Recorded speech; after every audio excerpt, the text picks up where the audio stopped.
Although Katie Matanich is only 17 years old, she is going to vote in the upcoming Michigan caucus. I think it's important for kids our age to get involved in the democratic process, and whether it be for your party or not your party, you should be able to have a say in the next election.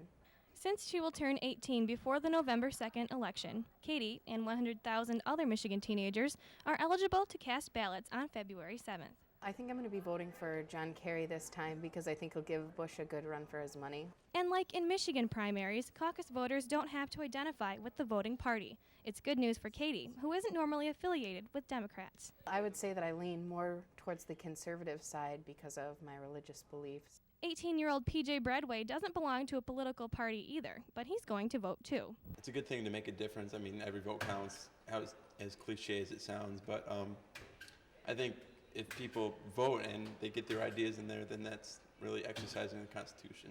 Katie and PJ are part of a small group of young people who exercise their right to vote. Only 33% of 18 to 24-year-olds vote, making them the demographic that's least likely to head to the polls on Election Day.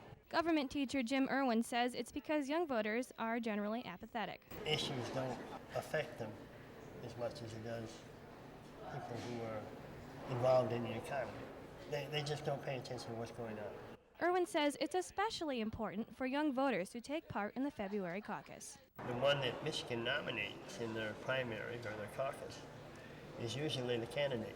That's why Michigan Democrats want to grab the newest and youngest voters. If they show up at one of the 576 neighborhood caucus sites in the state, they can vote in the Democratic caucus. The date is much earlier this year, taking place on Saturday, February 7th. As long as you will turn 18 before November 2nd, you are eligible. If you then decide to vote, you must do so in person from 10 a.m. to 4 p.m. at a caucus site. And lastly, if you're not registered to vote yet, you must sign a form promising you will for the November election.